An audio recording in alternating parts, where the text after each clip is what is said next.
Muy buenas, bienvenido al Vitalista, bienvenido a este espacio de divulgación, de aprendizaje, en el que mantenemos esta conversación entre tú, yo y hoy con Ana Blanco Tarancón.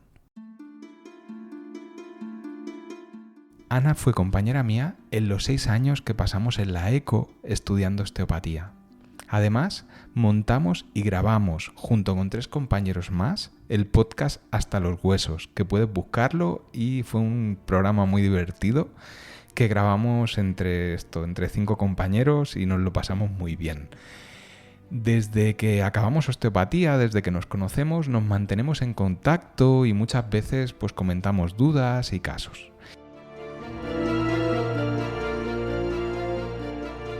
Y hoy pues ha tenido el buen hacer de venir al Vitalista a poder compartir y a poder divulgar un tema del que os hablaré ahora.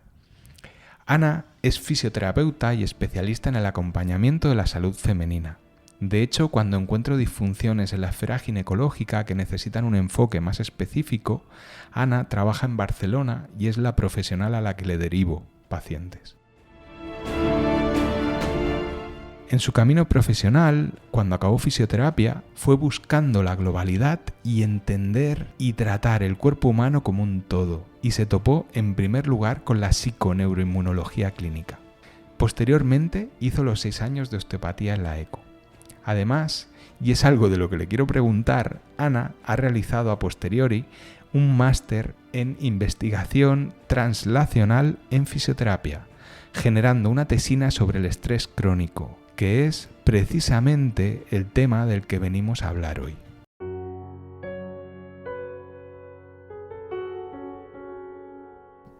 A nivel clínico, como nos ha pasado a muchos, Ana compaginó durante años el trabajo en sanidad pública, tanto a nivel ambulatorio como domiciliario, con el trabajo en consulta, con ese desarrollo en paralelo de nuestras capacidades y ese querer hacer en consulta por cuenta propia. Ya nos lo contará ella, pero a día de hoy Ana trabaja en su propia consulta y colabora en el Centro WOMER en Barcelona, un centro médico dedicado a la salud femenina desde la ginecología y la obstetricia, donde colaboran profesionales de la nutrición, la psicología, la fisioterapia, la osteopatía y la medicina tradicional china. Allí os puede visitar Ana, pero además en su consulta, ya nos lo contará ella.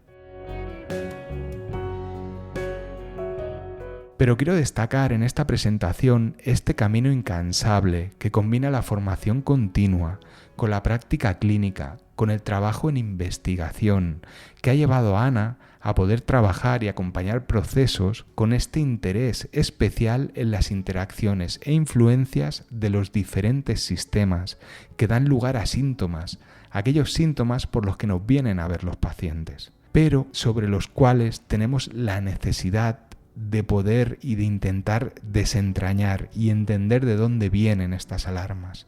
Y de eso es de lo que venimos a hablar hoy, de alarmas. La idea del capítulo de hoy me la propuso Ana, y era hablar del estrés. De hecho, en una conversación que tuvimos hace tiempo me comentó que estaba haciendo una tesina sobre el estrés y ya me saltó un poco la chispa y dije, esto para el podcast cuando se pueda.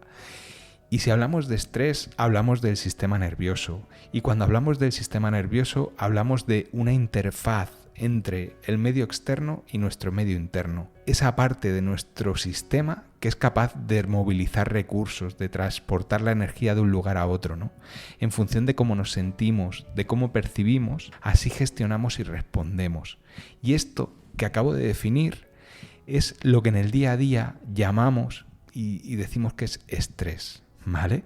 El estrés es el gran enemigo de Occidente, ese ente que nos activa, nos asusta, nos hace reaccionar, tanto a nivel emocional como mental como físico.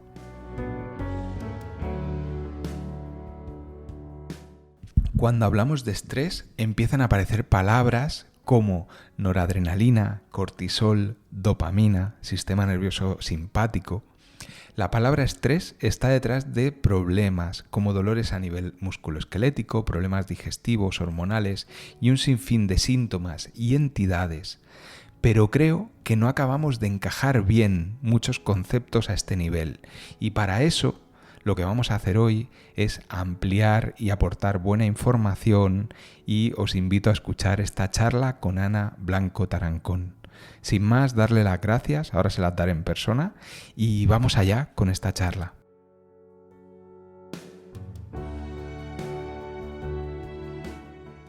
En primer lugar, muchas gracias, Ana, por abrirme las puertas de tu casa, por aceptar venir a hablar aquí al Vitalista, este proyecto chiquitito en el que estamos intentando ayudar y divulgar y compartir. Y en primer lugar, porque siempre me olvidaba y prefiero empezar por aquí, ¿no?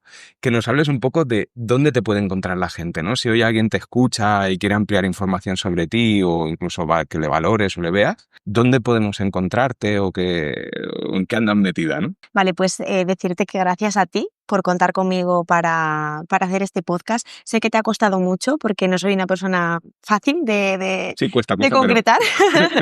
Es verdad que con el trabajo, proyectos vitales y demás, ha sido como una época un poco más activa y caótica, pero bueno, ya estamos aquí y yo estoy súper contenta. ¿Dónde me pueden encontrar? Yo actualmente resido en Barcelona, con lo cual mi consulta está en Barcelona. Yo tengo una consulta propia y después colaboro en un centro de ginecología, ya que me gusta mucho pues, el trabajo global y sobre todo que a medida que me he ido formando he visto como que faltaban cosas más enfocadas quizá en la mujer, porque aunque seamos individuos, personas humanas, ¿no? Cada uno tenemos una fisiología muy diferente y quizá el interés por buscar un poquito de evidencia científica sobre cosas me hizo ver que muchos estudios estaban con una población masculina y no en femenina, y que quizá no se debería tratar de la misma forma, ¿no? Por la fisiología propiamente dicha de hombres y mujeres. Mm-hmm. Así que nada, eso me hizo también focalizarme un poquito y formarme más en el ámbito ginecológico y en el ámbito hormonal, y nada, hasta aquí. Hasta aquí que estamos, ¿no? Exacto. Vale.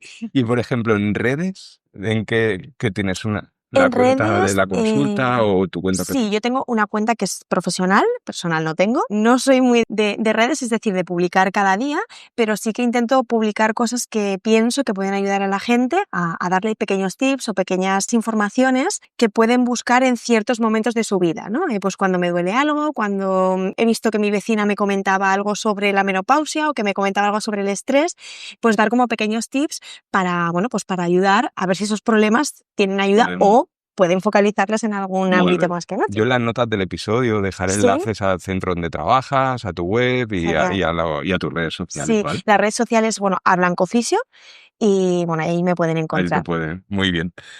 Vale, pues si te parece bien, Ana, empezamos a enmarcar un poco primero el tema del estrés, ¿vale? Yo ya lo he hecho un poco una introducción a cómo lo veo yo, pero me gustaría pues eso, que lo ampliemos y que comentemos cosas, a ver qué te parece a ti, si opinamos igual, si no. Vale. Vale, entonces, yo entiendo el estrés como cualquier estímulo que captamos con nuestros sentidos y que se gestiona como algo a lo que tenemos que responder, ¿no? Es como ese roce entre lo que hay fuera y cómo lo llevo yo por dentro, ¿no? Entonces, ¿cómo podrías explicar tú, ¿no? qué es el estrés? ¿No? Porque hablamos de esto, ¿no? De esta entidad, y cómo la podríamos definir o cómo lo ves. A ver, yo lo explico un poco o lo entiendo un poco como tú, ¿no? O sea, al final es una respuesta que para mí no es específica, es decir, en cada persona puede ser un poquito diferente, que hace el cuerpo hacia cualquier estímulo externo, que normalmente son estímulos externos que son nuevos o que nuestro sistema reconoce como peligrosos o como que se salen de nuestra zona de confort. Podría decirse que, que es una respuesta natural del cuerpo y de nuestra mente, y que es como una alarma que nos prepara para actuar ante retos nuevos, cambios, tanto fisiológicos como sociales, como físicos. Para mí es eso, ¿no? Es como la adaptación de la mente y del cuerpo a diferentes estímulos que pueden venirnos de diferentes lugares también. Vale, porque aquí hay, ¿no? Que siempre se habla, y por eso vale la pena comentarlo, ¿no? De cara a los oyentes, de que hay un estrés bueno, ¿no? Un estrés malo, y yo también meto un poco mi cuña, ¿no? Tampoco es que lo vea así, o sea, el estrés te pone a trabajar, y el que sea eustrés, ¿no? Que a lo mejor lo comentas tú ahora, o distrés, depende un poco de qué contexto tengas, ¿no? Qué medio interno y qué medio externo haya, ¿no? Cómo te mueves en la vida, ¿no? Si no eres capaz de frenar, entonces vas a estar en distrés, ¿no? En lo que llaman estrés malo, pero Bueno, no quiero adelantar. ¿Qué opinas a este respecto? Sí, Sí, a nivel más médico, ¿no? Lo diferencian en dos tipos de estrés, lo que tú has dicho, el estrés y el distrés. El primero sería como el estrés bueno, entre comillas, que sería el que nos activa, el que nos motiva e incluso el que nos ayuda a rendir mejor en ciertos momentos de nuestra vida, ¿no? Y el distrés es aquel que es mantenido en el tiempo, que podríamos decir que es un estrés más crónico, que se va cronificando, y es por ello que nos puede bloquear, nos agota y puede tener diferentes efectos negativos ante nuestra salud. Entonces, ¿hay un estrés bueno y un estrés malo? No, o sea, el estrés es estrés. El problema muchas veces es cómo gestionamos ese estrés, cómo vivimos ese estrés y cómo tenemos la capacidad de aprender a convivir con esos estímulos estresores, para mí. Es verdad que cuando es un estrés puntual, que es como el que diríamos el bueno, ¿no? El que nos activa, el que nos motiva, podría ser, pues, por ejemplo, yo que sé, que estés en el trabajo y que alguien te diga, ostras, en un mes te gustaría dar una charla y tú dices, venga, va, sí, ¿no? Aunque tú lo hayas elegido y tú hayas decidido que quieres hacer esa charla, para ti es un reto y es algo nuevo, con lo cual vas a tener como ese punto de estrés hasta que des la charla, incluso el día de antes igual tienes tus niveles de cortisol a tope. Pero es un estrés que te ayuda a evolucionar en el ámbito que sea, en el ámbito mental, en el ámbito físico, porque también puede ser un estrés más físico, ¿no? En atletas, por ejemplo, de más de élite. O ir a entrenar incluso para alguien que no está en condición física. Exactamente, ¿no? con Para lo mí, cual por ejemplo. todo se entrena, incluso Claro. podemos hablar también, pero ahora que está muy de moda los baños de hielo, también es un estrés físico y fisiológico a nuestro cuerpo, no tiene que ser un agente más mental, ¿no? Como se puede conocer el estrés. Eso para mí es algo positivo porque es algo que nos reactiva, tanto mentalmente como a nivel fisiológico y de cuerpo. El problema ocurre cuando la persona tiene un estímulo estresor o una actitud estresora o llámale una enfermedad, ¿no? Que se cronifica, es decir, que se mantiene a lo largo del tiempo y durante esas vivencias la persona no es capaz de gestionar o de convivir con ello de forma amigable. ¿Qué ocurre? Que ahí hay un desgaste porque, ya lo hablaremos más adelante, pero las hormonas es como que no hacen un pico como una montaña, ¿no? Lo ideal es hacer una montaña, el estrés sube, ¡pum!, llegamos a la cima, pero luego relajamos y bajamos. ¿Qué ocurre? Que cuando subimos, pero estamos en meseta durante años o durante meses o durante semanas, al final dices, oye, yo me he cansado de andar. Los sistemas se O desgastan. bajo a beber agua o aquí está Claro. pasando algo. Entonces todos los sistemas implicados llegan a una fatiga. Y ahí es donde hay un problema, pero hay un problema realmente porque hay un problema de salud. Y es como un estado, ¿no? Que a veces se habla, ¿no?, de patologías, de estrés, como de entidades, ¿no? Y lo que me está viniendo ahora que te escucho es el hecho de que estás en un estado, ¿no?, externo e interno de mala gestión, Exacto. mantenido en el tiempo, y eso acaba dando síntomas porque tu fisiología se desgasta, o sea, respondes peor a tu entorno y tu entorno no acaba devolviéndote lo que esperan, ¿no? Y se producen esos desarreglos sociales, fisiológicos. Sí, un ejemplo que es muy, muy común, por ejemplo, es cuando, por ejemplo, tenemos un familiar enfermo con una enfermedad larga y nosotros somos como los resilientes, ¿no? De tener que ir al hospital, pero además trabajar, pero además a veces poner buena cara, ¿no? Hacer como muchas cosas que tocan en ese momento y tú ves que dices, no, si yo voy tirando, o sea, yo no me encuentro mal, pero porque estás en un estrés mantenido. ¿Qué ocurre? Que cuando el familiar o mejora o fallece, esa persona que ha estado cuidando, su sistema inmunológico baja en picado porque a una de las cosas que afecta el estrés crónico es al sistema inmune. Sí, luego entraremos. Exactamente. Y entonces puede enfermar o bueno, causar otro tipo de patologías más graves, ¿no? En ese sentido. Entonces es importante durante ese camino de estrés que lo vamos a seguir llevando porque la vivencia está, no la puedes cambiar. Pero en cómo gestionamos la vivencia o el pedir ayuda o el hacer ejercicios, que luego también podemos hablar un poquito, ¿no? De que nos puede ayudar a bajar esos niveles de estrés. Es una de las cosas a las que me gustaría llegar más adelante, ¿no? Quería ahora, si te parece bien, ir siguiendo un hilo, ¿vale? Porque te parece que entremos en cómo cada uno de nosotros, o sea, tanto tú como yo, como la persona que esté escuchando esto, lo que es un estímulo objetivo, es decir, algo que está pasando fuera y que si hubiese una realidad sería igual para todo el mundo, ¿no? Cada uno lo puede vivir de una forma diferente. Y te quería plantear un poco esto, ¿no? Hablar de esa estructura interior. No somos psicólogos, pero siendo osteópatas y tratando personas tenemos que hablar de esto y estudiar muchísimo este nivel, ¿no? Hablar de esta estructura interior, ¿no? Lo que hace que para ti pueda haber algo que le pase por delante tuyo y te da igual, ¿no? Y que yo pues me estrese, me sepa mal, me genere emociones y pensamientos negativos. ¿Qué sería esto, no? Yo lo entiendo como la estructura, ¿no? Lo que se habla de la personalidad, en temas espirituales se habla del ego, ¿no? Ese constructo que hacemos de creencias, de formas de reaccionar, y otra vez lo estoy desarrollando.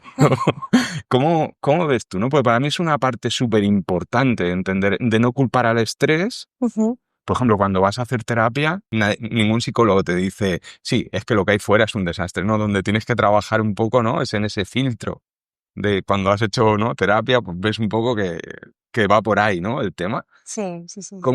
¿Qué puedes añadir a O sea, al este final nivel? yo creo que en el estrés influyen muchas cosas, ¿no? En lo que decíamos, influyen las vivencias, influyen las creencias de cada persona, influye la educación que ha tenido esa persona, influyen factores socioeconómicos, culturales, incluso influyen factores religiosos, ¿no? El cómo nos hemos forjado desde pequeñitos influye en cómo vivamos ese estrés.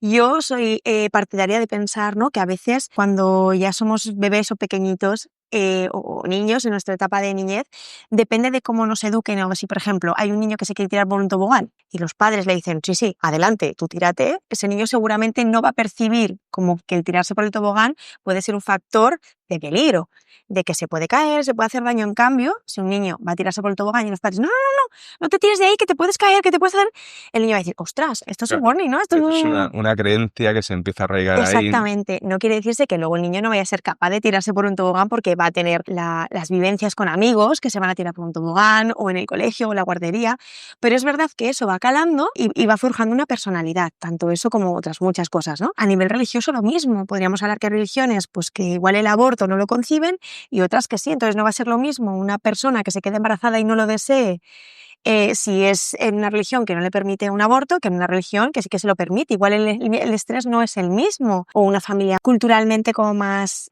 abierta o más conservadora, ¿no? Vale. Entonces, todo eso va a hacer que, bueno, pues que lo que decíamos, ¿no? Que un factor estresante en una persona y el mismo factor en otra lo vivan de formas muy diferentes. De hecho, yo siempre me río muchas veces en consulta porque hay gente pues que ya la ves que es muy nerviosa, que vive las cosas como con mucha ansiedad y luego igual su pareja es la típica persona que, bueno, pues que le da igual todo, que no ve problema en nada, que se sienta en el sofá, que duerme perfectamente y no lo entienden, pero son personas diferentes y también eso es lo bonito en la vida, ¿no? O sea, que cada uno vivamos experiencias de forma diferente porque si no, todos viviríamos lo mismo, nos parecería bien lo mismo Claro que aquí es y no la, se evolucionaría. es la idea interesante, ¿no? De decir, no es el estrés de fuera, que sí, o Que sea, que sí, sí, que tú puedes tener una situación laboral que es una mierda sí, o... pero esa es la chispa, ¿no? Es la Claro, chispa que dice... y es en el medio en el que estás, que puedes intentar cambiar eso, ¿no? Pero hay que pensar que el cómo tú vives eso hace mucho, ¿no? Y Totalmente. ahí está tu estructura personal, tus creencias, tu educación, y siempre se puede trabajar. Es muy difícil porque no es fácil meterte a trabajar creencias, a trabajar Claro. tu gestión emocional de los temas, pero claro, yo creo que es una de las ideas más importantes porque ¿qué pasa? Que detrás del estrés está el sistema nervioso. ¿Y qué pasa? Que si tu trabajo, ¿no? Tu forma de gestionar el interior, el exterior y los estímulos que vas teniendo, tu contexto, hay roces, ¿no? Que yo creo que es un poco el problema lo que lleva al distrés, hace que muchos sistemas de tu cuerpo, pero principalmente el sistema nervioso, empiece a reaccionar, ¿no? Y lo siguiente que te quería preguntar es, ¿cómo se expresa el estrés agudo y luego cuando se mantiene en el cuerpo, ¿no? ¿Qué cosas o cómo repercute, ¿no? Vale, yo creo que Sin ponernos tampoco a... muy, Bueno, muy, muy que oye, técnicos. claro, pero bueno, también, ¿eh? O sea, aquí escucha a Sí. todo el mundo. No, se puede explicar de forma muy sencilla. O sea, al final, cuando hay un estímulo estresor, el cuerpo reacciona muy parecido en todas las personas. Entonces, ¿qué va a ocurrir? Cuando hay un estímulo estresor, el cerebro lo que detecta es una amenaza. ¿Es una amenaza real o percibida? ¿No? Porque puede ser que sea una amenaza real, oye, el león viene y está viniendo a por mí, o percibida de que el león está en la jaula, pero puede venir a por mí. Quizá no es real, pero yo percibo que eso a mí no me encaja. ¿Qué ocurre cuando este cerebro ve una amenaza? El cerebro percibe esta amenaza y lo que hace es una activación inmediata de la amígdala, que la amígdala es una parte que tenemos en nuestro cerebro. La amígdala recibe esa señal de alarma, de alerta, y lo que va a hacer es que va a poner a todo nuestro cuerpo en un modo alerta. Y el cuerpo va a reaccionar en los diferentes sistemas que tenemos, tanto el sistema hormonal, que hará una activación de las suprarrenales, generando el cortisol, generando una adrenalina. ¿Cómo nos influirá más? Pues nos influirá en nuestro corazón. Hará que nuestro corazón bombee mucho más rápido y mucha más cantidad de sangre. Tendremos una respiración mucho más acelerada. La típica respiración de ansioso, ¿no? Necesitamos oxigenar muy rápido nuestros tejidos. Habrá una contracción muscular mantenida y rápida, para que si viene el león yo pueda salir corriendo rápido. Necesito que mis músculos estén activos y no estén como si estuviera en la playa tumbado en una tumbona, ¿no? Y también puede afectar a todo lo que sean sistemas con funciones no tan vitales. No tan vitales quiere decirse, por ejemplo, el aparato digestivo, es decir, yo prefiero salir corriendo del león y seguir viviendo que seguir haciendo mi digestión. O prefiero salir corriendo del león y no quedarme embarazada y tener un bebé. ¿Por qué? Porque si yo percibo que hay algo estresor, lo primero que va a captar mi cerebro es tenemos que sobrevivir a esto. Luego ya seguiremos haciendo para que la especie persista, ¿no? Claro, si yo no vivo, la especie no vive. O sea, exactamente, no podemos evolucionar. Con lo cual, eso sería para mí como los principales efectos fisiológicos, ¿no? en el cuerpo. A nivel más mental, y yo creo que no son tan inmediatos porque el estrés lo que nos permite es como pensar algo rápido, pero no pensar mucho más porque tengo que huir. A la larga, cuando hay un estrés más crónico, es cuando empieza el tema mental, ¿no? De dar revueltas, de tal, y entrar como en un bucle de diferentes factores estresores que podemos añadir al principal. Claro, porque el problema es cuando el estrés ya no es un león. Cuando el estrés se convierte en una hipoteca, un compañero de trabajo, un cliente o un problema familiar, ¿no? Exacto, que es un poco lo que podemos decir, ¿no? Si el estrés pasa pronto, es decir, es un estímulo, ¡pum!, inicial, pero yo ya he huido del león, ya está, o sea, no tengo nada más, el cuerpo lo que hace es que se restablece y vuelve a la normalidad de forma inmediata. ¿Qué ocurre cuando hay un factor estresor que se mantiene en el tiempo? Lo que hablábamos, ¿no? Una hipoteca, un familiar enfermo, un problema de divorcio, de que no sé si estoy bien con mi pareja o no, un problema de que mi hijo, pues no sé si le va bien en el cole o no. O tener un hijo los primeros años. O tener un hijo los primeros años y quizá el resto de la vida. Claro. Bueno, pues cuando el estrés se mantiene, las hormonas continúan circulando, todo lo que hemos dicho, o sea, continúan manteniendo al cuerpo en un estado de alerta. Entonces, ¿qué puede producir este estado mantenido de estrés? Puede producir cansancio, puede producir insomnio, puede producir dolores musculares más crónicos, ¿no? Las típicas personas que tenemos en consulta de no se me va con nada, no he hecho nada, no me he caído, no me he roto, ¿qué me pasa? Claro, es que, mira, por ejemplo, se me ocurre, ¿no?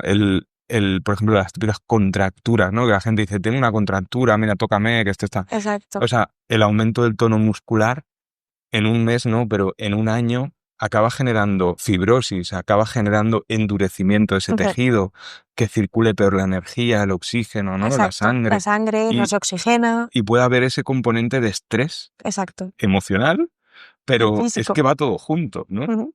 Sí, perdón. También lo encontramos en lo que hemos comentado antes, en el sistema inmunológico, ¿no? En el sistema inmune, en problemas digestivos, ¿no? Gente con estrés muy mantenido que tiene diarreas crónicas o estreñimiento crónico o malas digestiones o mucho gas, pues todo eso, al final, lo que decía, ¿no? El intestino, el segundo cerebro, al final todo está relacionado y un estrés crónico mantenido pues no es sano ni es saludable si no se sabe gestionar. Eso es así. Hay una idea que añado, que es el hecho de que lo que hace el cuerpo ante este roce, ¿no? Ante tengo que activarme por el motivo que sea, es movilizar energía, ¿no? Porque todo esto que has dicho de reacciones hormonales, digestivas, a nivel muscular llevo la energía de la no regeneración a reaccionar ante el mundo, activo mi corazón, mis ojos, mis sentidos, ¿no? Me pongo en alerta, vivo con esa ansiedad para la supervivencia y es una movilización de energía hacia la supervivencia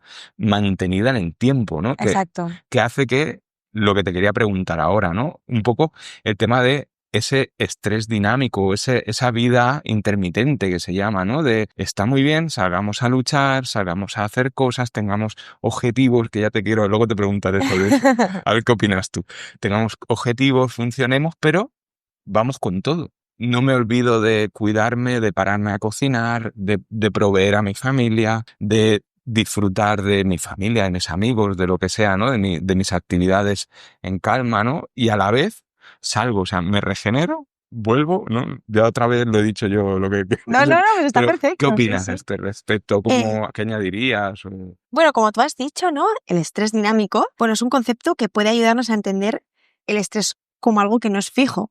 O sea, no es algo que se mantenga fijo y sea el mismo durante mucho tiempo, sino es algo que cambia o que puede cambiar continuamente. Incluso podemos evolucionar. Algo que nos producía estrés a los 16, quizá a los 32 ya no nos lo produce. O sea que también los factores estresores evolucionan, ¿no? y son dinámicos a lo largo de nuestra vida. Con lo cual podríamos decir que el estrés dinámico es indicador de que el estrés varía a lo largo del tiempo y varía según cómo se perciben esas situaciones, varía según los recursos o estrategias que tengamos para gestionar llevarlo. exacto, ese Vale. estrés. Cómo responde nuestro cuerpo a esos estímulos estresores. Y sobre todo algo que creo que tú has dicho también importante, ¿no? Es la evolución y las vivencias y las energías, cómo se van adaptando, cómo van evolucionando y cómo vamos viendo que son diferentes a lo largo de, bueno, pues de la vida o de los meses o de los años. Ok.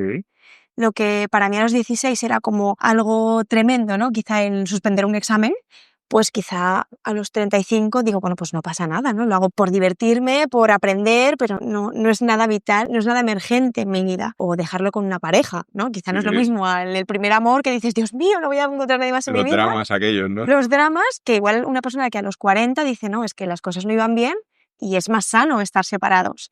Entonces, yo creo que eso también, bueno, hace que evolucionemos como personas, ¿no? Claro.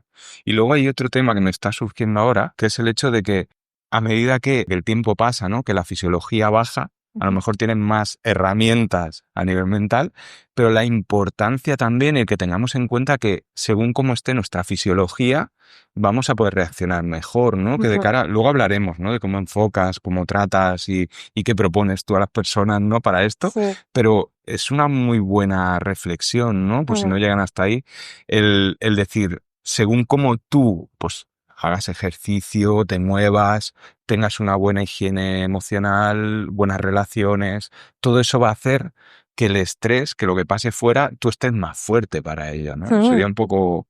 Y que, bueno, la vida nos va preparando, ¿no? Para cada vez encajar cosas más fuertes y de mejor forma.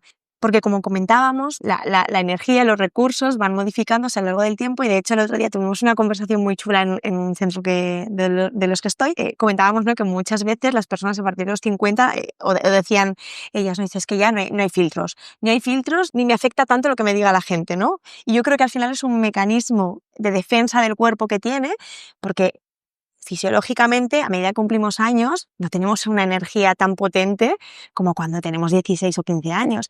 Entonces, esa energía tenemos que gestionarla de una forma más eficiente, para mí. ¿Cómo se gestiona de una forma más eficiente? Pues haciendo que las cosas te afecten menos. ¿Por qué? Porque si yo a mi cuerpo cada vez lo pongo en menos aceleración, el cuerpo me va a aguantar mucho más tiempo. No implica que haya que, como yo digo, relajarse y decir, bueno, ya, con esto en mi vida lo tengo todo hecho y ya está, ¿no? Porque ahí pasamos a una fase diferente, que casi es una fase más de dejadez y que el cuerpo tampoco es buena para ello. Pero sí tener estímulos o mantener como pequeñas cosas que cada vez nos encajen más y nos diviertan, porque la vida te va a encargar de ponerte los malos. Entonces, el estrés, los estímulos estresores que nos gustan o que a mí me gustan, de nuevos retos, de nuevas cosas que a mí me motiven, que me pongan como a crecer como persona y como profesional, yo creo que no deben perderse nunca en la vida. O sea, cuando te jubilas hay gente que dice, ¿pero qué voy a hacer? Digo, ¿cómo qué vas a hacer? Hay miles de cosas en la vida por hacer, ¿no? O sea, aunque sea irte al campo y ver las flores y decir, ostras, ¿pero qué de tipos de flores hay en el campo, no? Nunca me había fijado en esto. Claro. Entonces siempre hay como cosas nuevas para De hecho, para yo es aprender. algo que te quería comentar y lo sacamos ahora, es que ayer, mira, precisamente ayer lo hablaba con mi pareja, por la noche estábamos hablando y lo comentaba, ¿no? El hecho de tener objetivos, ¿no? Que a veces es como muy testosterónico, ¿no? Hoy en día que hay esto de hay que moverse, hay que tener tal, hay que emprender, ¿no? Que a veces dices, Sobre todo aquí. no emprendas, seguridad, ¿no? Pero hay que emprender, ¿no? Y el tener objetivos queda como muy de flipado, pero yo creo que es una forma, al nivel que sea, ¿no? Pero tener un propósito, ¿no? Que es un término muy interesante, que te lleve a trabajar y no a trabajar de 8 horas al día, sino de mover tus recursos en una dirección, de aportar cosas al mundo. Todo esto hace que la fisiología se adapte para un objetivo, ¿no? Realmente para una misión, para un trabajo, y insisto, para un trabajo de mover recursos, de hacer cosas, sin tener que De hecho, yo creo que algo importante es saber diferenciar un poco los objetivos del ego. Vale, muy Creo bien. que a veces se confunde y pensamos que alguien con objetivos o con inquietudes es egocéntrico, ¿no? O lo que quiere es destacar y ser el mejor en un campo y muchas veces no es así. O sea, un objetivo puede ser venir a tu casa y darle un abrazo a tu pareja por la noche antes de irte a dormir. Y eso es un objetivo vital que te hace segregar oxitocina y que te hace descansar mucho mejor y que para tu salud es la leche. Claro, O sea, no tiene por qué ser, pues mira, voy a estudiar el estrés y voy a ser la doctora en estrés mundial de no sé qué. No, no tiene por qué ser eso. O sea, puede ser, oye, yo estudio el estrés para a pequeña escala ayudar a mis pacientes y a mí eso me hace feliz. Yo tengo ese objetivo vital que me permite estar activa, ayudo a gente, pero no necesito, ¿no? El ser la mejor en el campo del estrés, por ejemplo. claro. Entonces creo que la gente como que confunde esas cosas, ¿no? De, pero ¿cómo te vas a meter en eso? ¿Tú sabes lo que cuesta hacer eso? Y es como, bueno, pero quizá a mí no me cuesta porque lo hago con amor, lo hago desde, ¿no? Desde una visión mucho más amable hacia eso y no tiene por qué ser algo que para mí me cause un estrés o me cause algo negativo. Me va a causar un reto y ese reto me va a poner en alerta, ¿sí? Va a Claro. hacer que mi cuerpo diga, ostras, bombea, actívate, y mi mente también. Pero no me va a causar una enfermedad a largo plazo. Y si me la causa es porque yo he gestionado mal ese inicio de proyecto que yo tenía.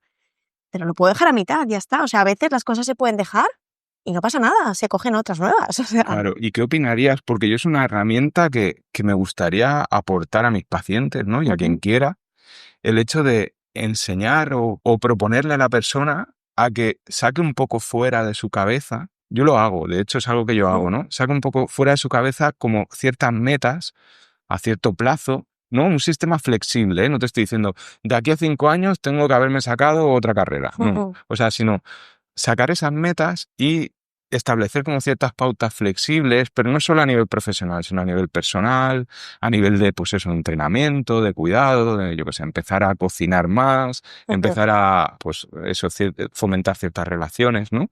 Es sacar eso un poquito fuera y que la persona, pues, proponerle, ¿no? No sé cómo lo verías. Volver rígido eso, pero para que te permita una flexibilidad interior, ¿no? sí. Y yo creo que está bien tener objetivos, porque al final el camino hace avanzar hacia ellos, sino como que te pierdes si no hay objetivos, ¿no? Tanto a nivel profesional como a nivel personal. Pero es verdad que yo, por ejemplo, cuando a nosotros, ¿no? Como somos fisios y osteópatas, nos vienen pacientes con dolores más físicos, ¿no? El psicólogo le va pues con problemas quizá más emocionales o de gestionar todo eso.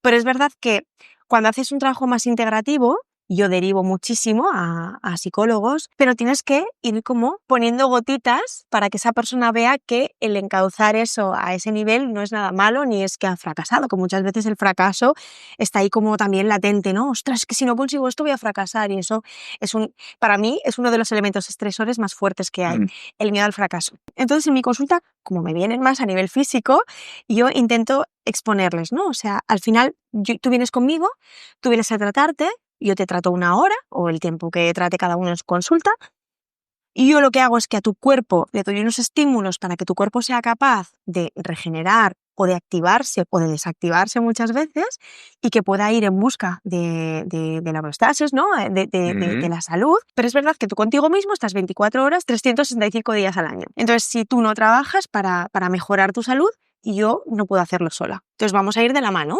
¿Cómo puede ayudarte el resto del tiempo que no estás en consulta? Dándote consejos. Esos consejos tú los puedes coger o los puedes dejar. En esos consejos marcamos lo que tú dices, unos objetivos que pueden ser hacer deporte, puede ser dormir o descansar más horas, puede ser alimentarte mejor, puede ser buscar otro profesional, un logopeda, un podólogo, un psicólogo, lo que sea que nos vaya a ayudar a enfocar ese problema. Pero yo lo que les digo es, no vamos a empezar todos a la vez. ¿Por qué? Porque si es una persona que no hace ninguno de ellos, cada uno de ellos son elementos estresores para una persona. Y son elementos de culpabilidad si no se hacen para esa persona. O por lo general, hay gente que le da igual, ¿eh? No lo hago y ya está, no pasa nada, no me afecta. Entonces decidimos cuál para esa persona es más fácil o más asequible empezar a hacer y luego vamos añadiendo los siguientes. O sea, marcamos como una ruta. Muy bien. En esos objetivos lo que hacemos es que ponemos una puntuación. Yo les digo que en la vida no hace falta ser un 10 en todo, sino que con un 7 es perfecto. Yo prefiero que haya un 7 en cada una de esas pautas que un 10 en una. Vamos añadiendo como poco a poco y la gestión numérica más objetiva quizá a los pacientes les ayuda muchísimo. Es mi, Vale. es mi, Eso del máster de investigación translacional, ¿no? es mi percepción. Pues, la verdad que de esto no, pero Ya, yo creo que al final con la clínica y es verdad que soy una persona que me gusta mucho descubrir terapias nuevas y siempre creo, pues eso, ¿no? En energía, en tal y cosas, pero es verdad que me gusta pisar con los pies en la tierra. Entonces, intento siempre como equilibrar para yo estar, pues eso, ¿no? Tranquila conmigo misma, las dos cosas. Porque si hay una más que otra, a veces me disperso Vale. y yo conmigo misma no siento que, bueno, que estoy ayudando de la forma que a mí me gusta o que a mí me hace sentir más segura. Quizás un poco egoísmo hacia mí, para yo sentirme Bueno, segura. pero es que si no estás seguro tampoco aportas. Exacto, Tu fulcro no es el adecuado, ¿no? exactamente. Entonces, a mí el tema, hacerlo así me funciona mucho y a los pacientes también porque les quitas lastre. De repente no salen de la consulta, bueno, con una lista de deberes de 20 cosas y decir, pero ¿por dónde empiezo yo esto? Si no sé ni cómo me puedo dormir bien, si lo que tengo en la mente no me deja descansar.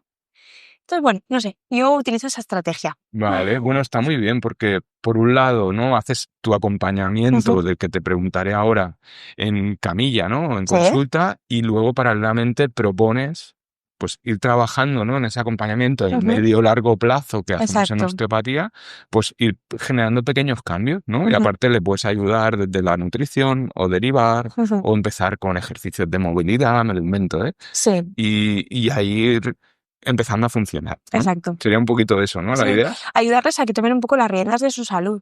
Vale. Ah. Ok, pues quería pasar a otra pregunta, que es el cómo sientes tú el estrés de las personas. No hemos dicho a nivel teórico qué pasa en el cuerpo cuando una persona se mantiene en un estrés continuo, ¿no? Esa pues aumento de la frecuencia cardíaca, ese aumento del tono muscular, ¿no? Y luego, claro, el otro día estaba leyendo un tema que me gustó mucho, ¿no? Porque dice, el osteópata lo que hace es coger la subjetividad del paciente, pasarlo por su propia subjetividad y luego irse a la camilla, donde el cuerpo habla, ¿no? Donde se establece un proceso comunicativo, ¿no? Y te pregunto precisamente por ese proceso comunicativo, ¿no? O sea, ¿qué ves tú en el cuerpo? Luego, si quieres, también te cuento cómo lo veo yo. Sí, porque... ¿Cómo ves el estrés cristalizado, ¿no? En el cuerpo? ¿Qué podrías explicarnos a este nivel? Vale, pues desgraciadamente cada vez lo veo más. Es verdad que yo cuando empecé a trabajar, yo trataba mucho más por lesiones agudas, es decir, un accidente de tráfico, una caída, una hernia, me he agachado, he cogido peso y tengo una lumbalgia y ahora no. Desde hace un tiempo aquí, que por eso me llama mucho la atención, ¿no? Estudiar Claro, el estrés, ves que vienen pacientes que no ha pasado nada a nivel externo, más físico, como lo que podemos entender, ¿no? O me he caído, me he roto, he hecho deporte y tal, sino que de la nada vienen con dolores o con patologías, pero que no te saben explicar de dónde. Entonces, yo lo primero que hago es enfocar al paciente. Cuando no sabe explicar de dónde, ya sabes que ahí hay un elemento estresor de ansiedad o emocional importante. Porque si no saben decirte en qué momento eso ha pasado o por qué gesto repetido ha pasado, por lo general, ¿eh? En esta sociedad cada vez el estrés está más presente, un estrés más crónico, lo que podríamos decir el no fisiológico, ¿no? Con lo cual cada vez a nosotros, a los terapeutas manuales, osteópatas fisios, nos vienen más pacientes con este problema. Que ellos no saben que es este problema el que luego focaliza en algo más estructural, ¿no? Más corporal. Con lo cual, me ha encantado lo que has dicho, ¿no? De que viene un paciente con su subjetividad, con sus vivencias, sus creencias y sus problemas, te transmite todo eso a ti, que luego tú en tu cerebro lo gestionas con tu subjetividad, porque dices, claro, esto es importante, esto no, vamos a ver cómo...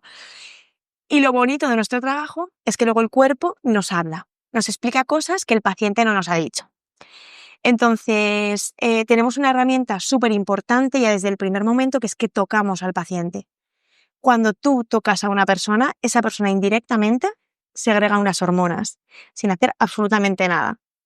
Una oxitocina, una serotonina, que ya van a hacer que normalmente ese paciente se encuentre mejor, ¿no? Vaya bajando como su estado de alarma durante la sesión. De hecho, no sé si te pasa que al principio dices, este tejido no se puede trabajar, y a lo largo de la sesión dices, jo, ahora sí. Y de hecho el paciente te dice, oye, al principio yo no me terminaba de dejar ir, ¿eh? Y luego... Entonces el paciente también lo nota. ¿Qué ocurre? Que todos estos factores que hemos añadido antes, el aumento de circulación, el aumento de respiración, el aumento de tensión muscular, se mantienen y producen problemas a nivel físico. Nuestro trabajo, lo bonito que tiene, es que con las manos podemos trabajar cada uno de esos sistemas. ¿Cómo? Ayudando a que o se relajen, o se activen, o se movilicen, se oxigenen, se vascularicen más, y eso hace que a nivel objetivo después el paciente se pueda encontrar mejor. Vale.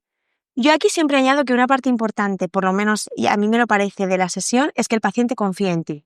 La confianza en ti, en el terapeuta, para mí hace que ese estrés disminuya en picado cada vez que se pone en tus manos, porque confía en lo que le vas a hacer.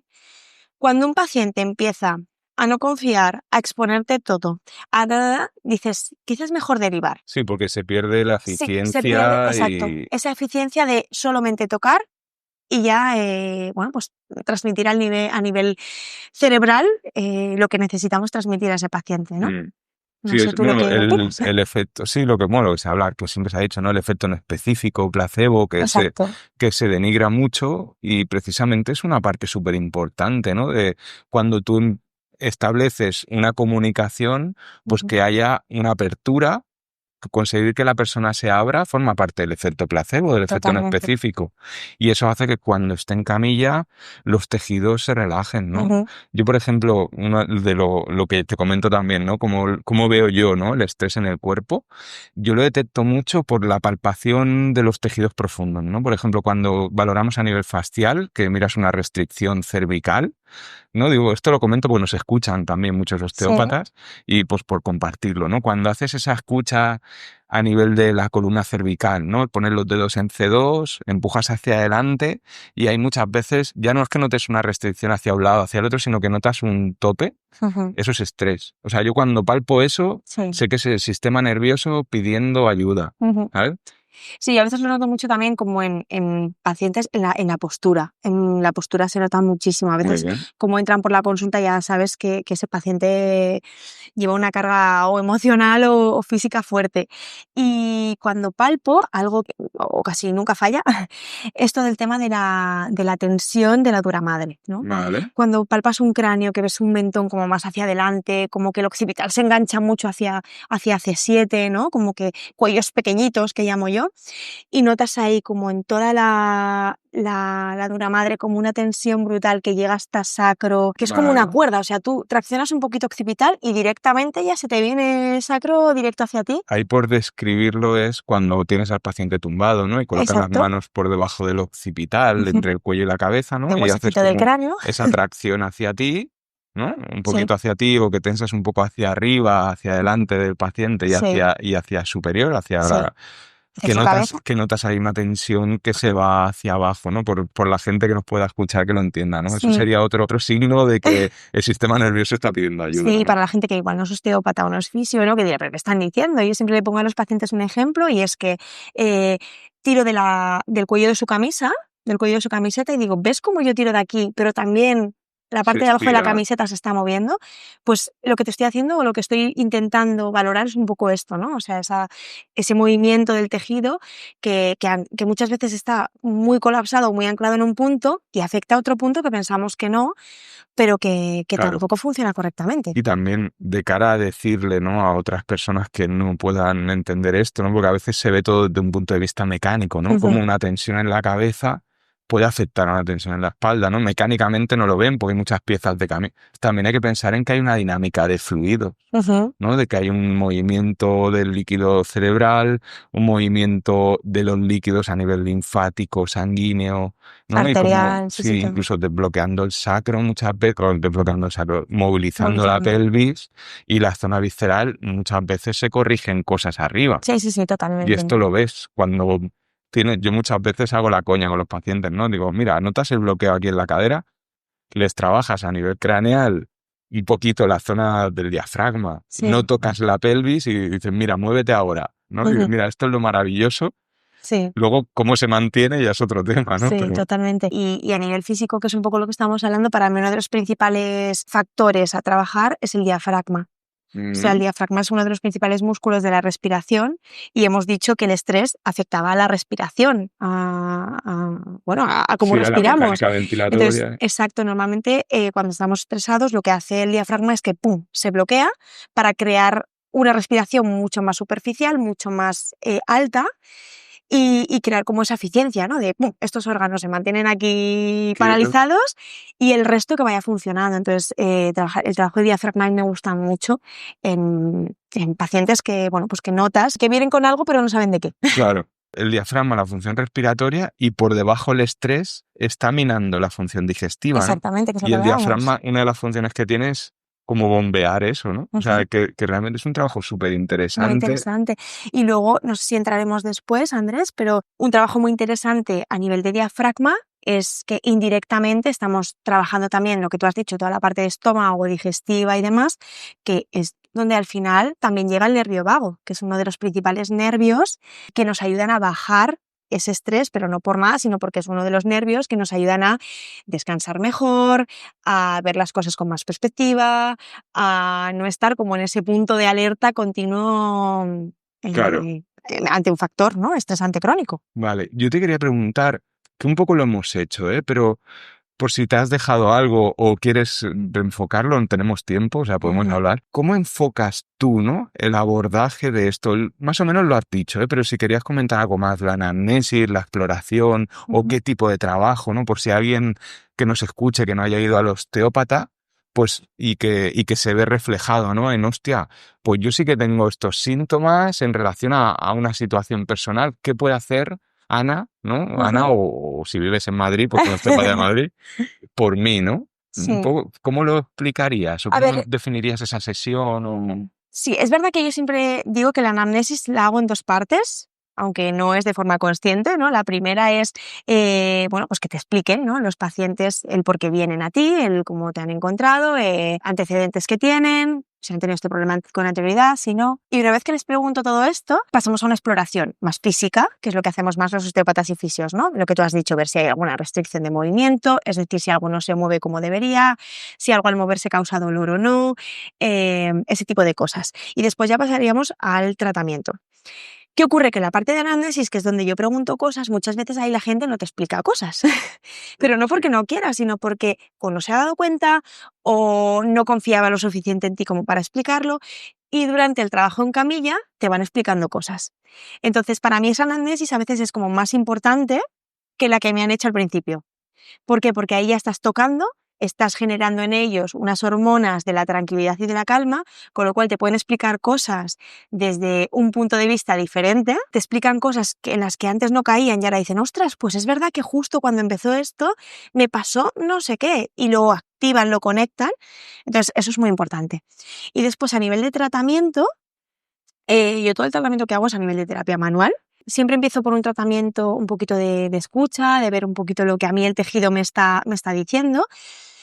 Pero cuando hay personas como con lo que podríamos estar hablando, como con un estrés crónico, una ansiedad, ¿no?, o pasadas de vueltas a nivel fisiológico, lo que me gusta mucho es eso, hacer un trabajo de diafragma, hacer un trabajo craneal, creo que es súper importante, y hacer un trabajo de oxigenación del cuerpo, movilidad de articulaciones. Es verdad que quizá la primera sesión es como con técnicas más sutiles, pero porque el cuerpo está muy reactivo, entonces el cuerpo lo que necesita es mimo, es, ok, yo estoy aquí para ayudarte, te escucho, no reacciones ante mí, porque no vengo a hacerte daño, sino todo lo contrario. En mi tesina hablo sobre los diferentes diafragmas, entonces a mí me gusta mucho trabajar diferentes diafragmas, también trabajo mucho todo el tema oral. Oral, es verdad, me lo dijiste. Me gusta muchísimo el trabajo a nivel craneofacial, oral y así. Me gusta muchísimo el trabajo de pelvis. ¿Por qué? Porque cuando hay estrés o ansiedad, lo que hemos dicho, ¿no?, se cierra el diafragma, hay un bloqueo costal y se crea una presión intraabdominal que no es la adecuada.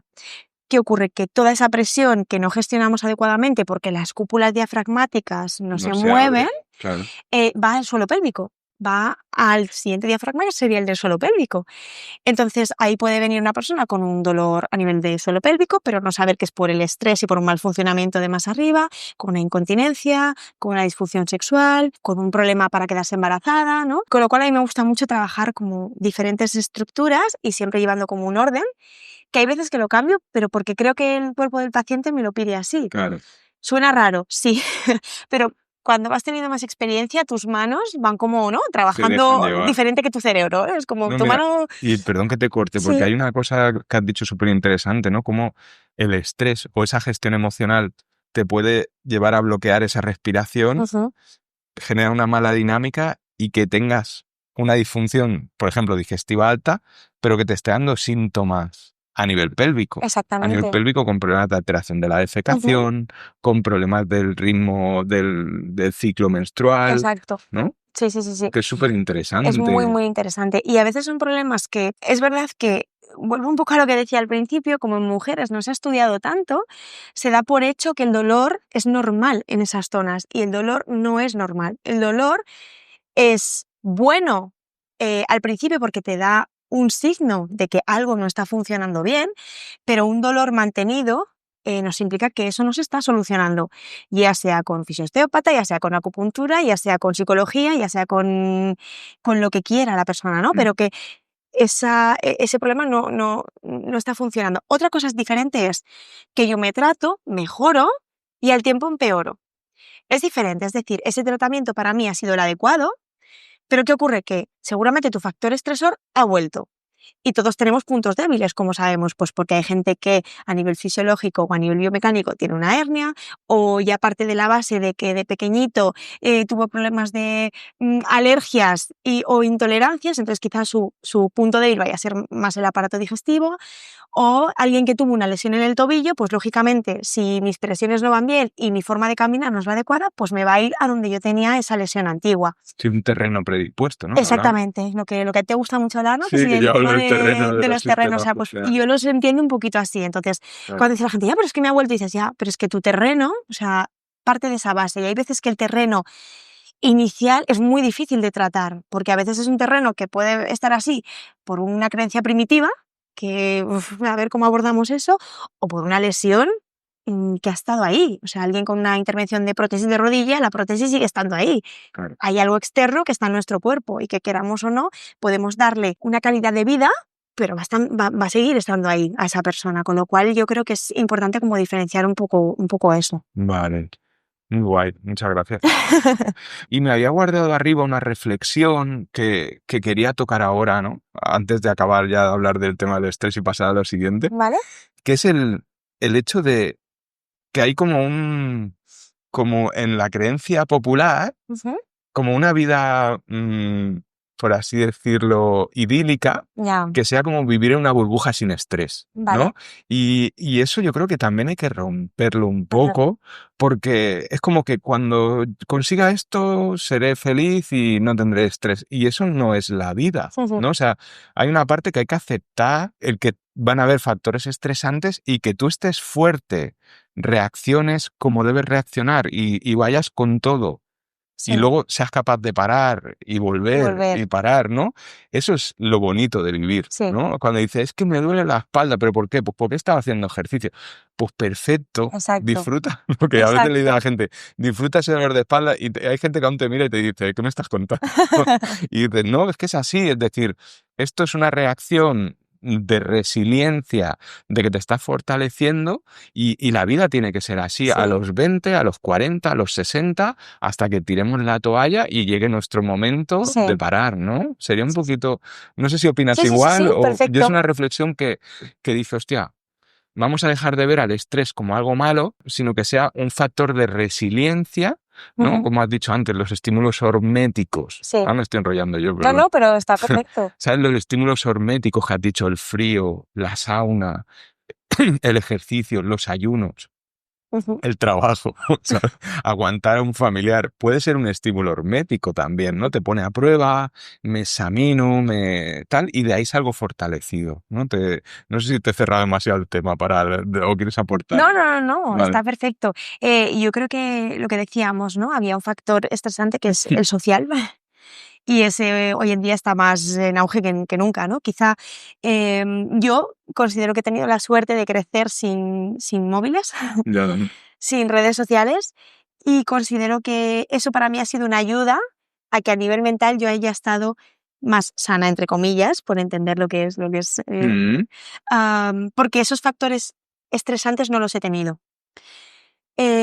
Ahora creo que se mete demasiada presión a nivel social a que todo lo que se hace tiene que ser perfecto, a que el que más hace más triunfa y a que el que mejor está, mejor le va la vida, ¿no? Y se está como poniendo en contexto vidas idílicas que realmente no lo son, Claro. porque yo, como le digo a los pacientes, todos tenemos problemas familiares, problemas económicos, problemas personales, problemas incluso internos, ¿no? De decir, oye, pero ¿me quiero dedicar a esto o no? ¿Pero quiero estar aquí trabajando o no? ¿Pero quiero estar con esta pareja o no?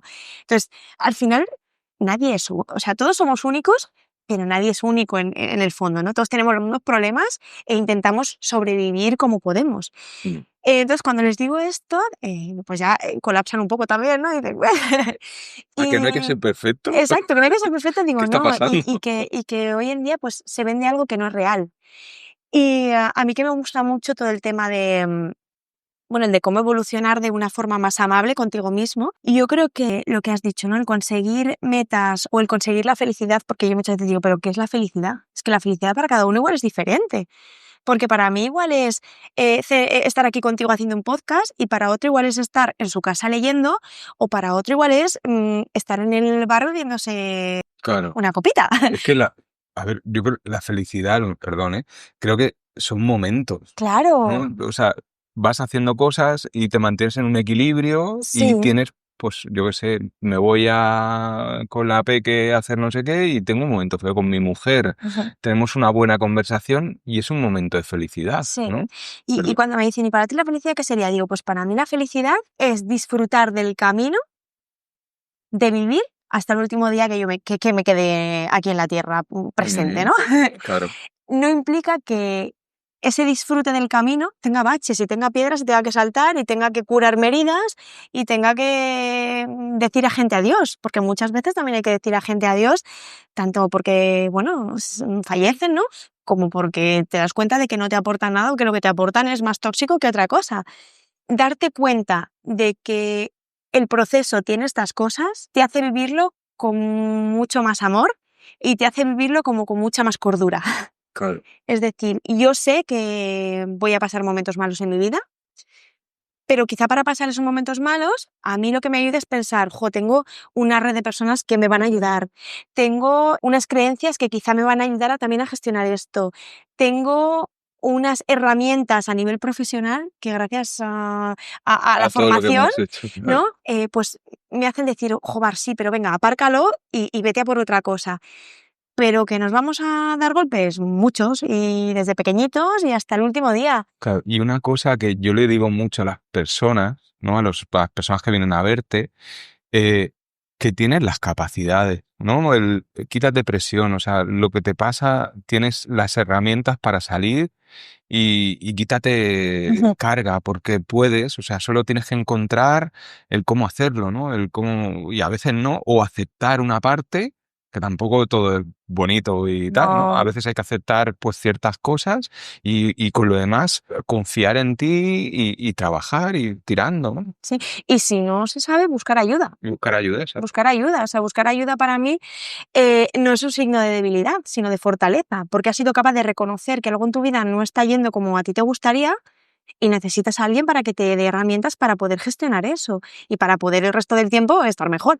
Claro. O sea que para mí todo lo contrario, buscar ayuda es básico porque todos, como ser individual para mí, no valemos nada. O sea, si la sociedad funciona, todos funcionamos. Si vamos de uno en uno, no llegamos a ningún lado. Sí, es un problema y cuesta, Y porque cuesta estamos muy mucho. educados en el... Cuesta muchísimo, Sí. muchísimo. Yo, de hecho, estas colaboraciones las disfruto mogollón porque vives en tu propio feudo, ¿no? Con los Exacto. osteópatas en consulta, vives en tu feudo, por suerte, viendo a muchas personas que te enseñan muchas cosas, pero el poder colaborar, el poder, cuando hicimos Hasta los huesos, ¿no? Sí, que Son además cosas estuvo que- genial porque nos divertíamos un montón, o sea, y lo chulo además, yo creo que de hacer estas cosas es que cada uno tiene una visión diferente, pero que siempre en la mente hay algo que te dice esa persona que dices, ostras, yo no había caído en esto, ¿no? O esto no lo hago así.